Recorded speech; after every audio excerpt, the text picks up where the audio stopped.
Avoid these cardio mistakes if your goal is to lose fat. Number one is doing too much cardio and burning out because you're trying to create too big a calorie deficit in a short period of time and rush the process of losing fat. Think of doing too much cardio like having too many drinks on a night out. We've all been there, right? You have a couple of drinks, you're having a good time, you get hit into a sweet spot, and then suddenly you just go way too wild. You had 20 drinks. Next thing you know, you're absolutely smashed. You can't remember the night. You black out. You wake up in your bed, and in the morning you see that you've thrown up during the night, and you're like, what's just happened? I don't even remember having those chips.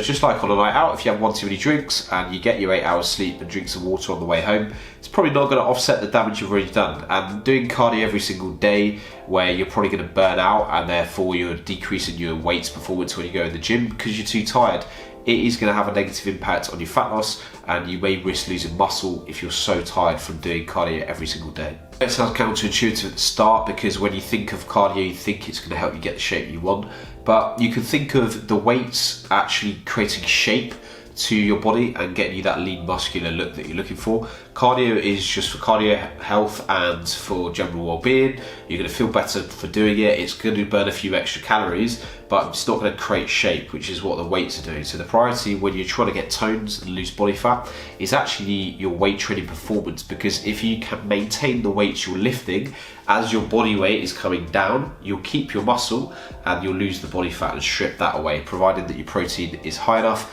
and you're sleeping more than Margaret Thatcher used to do. How much cardio is too much cardio? Well, you'll be able to tell this quite quickly, because if your gym performance is tanking and you're always so tired that you can't actually progress in the gym at all, that is definitely a sign that you cannot recover properly from your training.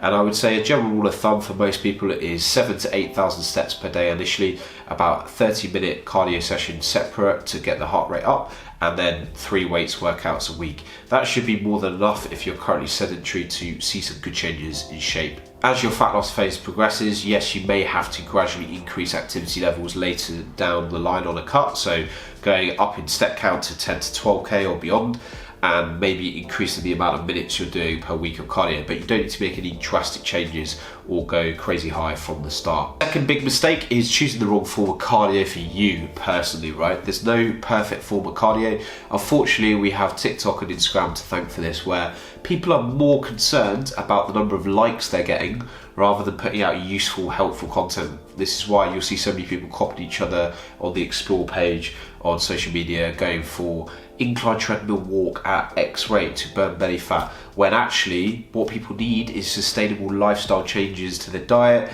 and to be educated around what a calorie deficit is, how do you actually lose fat, and how can you apply that over time.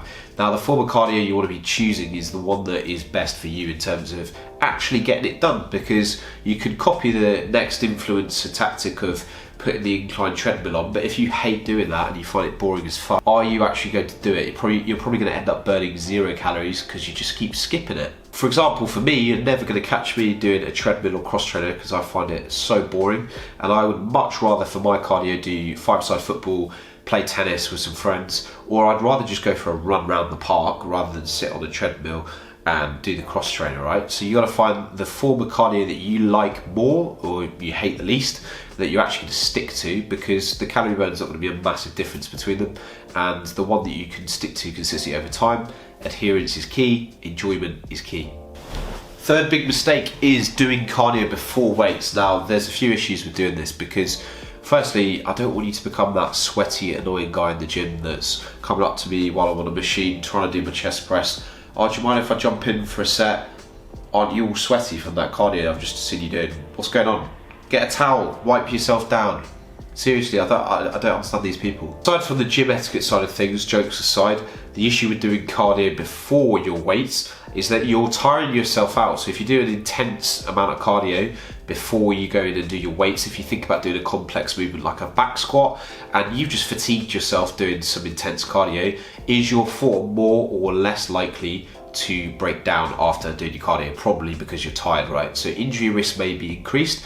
You're going to tank your gym performance, and if your gym performance tanks, you're at risk of losing muscle, because you need to be maintaining your weights on your cut to retain your muscle and lose body fat. If you're doing your cardio and weights on the same day, I recommend that you do your weights first, then your cardio afterwards, or you could do it in the evening later on, or even on a separate day. It doesn't make a massive difference when you do your cardio across the week. You just don't want to do it directly before your weights, because then you're going to tank your gym performance. Fourth key mistake for cardio is overthinking things, right? It's not going to make a massive difference if you do your cardio fed after you've eaten, or if you're doing your cardio fasted, for example. You have a habit of overthinking the small minor details that are not going to make a massive difference to your results in the long term. So whether you do your cardio in the evening, in the morning, if you do it fed, if you do it fasted, if you break your cardio, say an hour across a week into 4 15-minute intervals, right? Or you do all of it on one day, is it going to make a massive difference? Probably not. The net result's the same. So it needs to be more about the practicality of your work routine, your personal life, when you actually think you're going to be able to stick to it. So overthinking the minor details like this is going to hold you back, and probably you're going to get paralysis by analysis, not actually do it. I hope you found this no-nonsense video useful for cardio for fat loss, and you enjoyed my terrible chat. If you did, drop the video a like.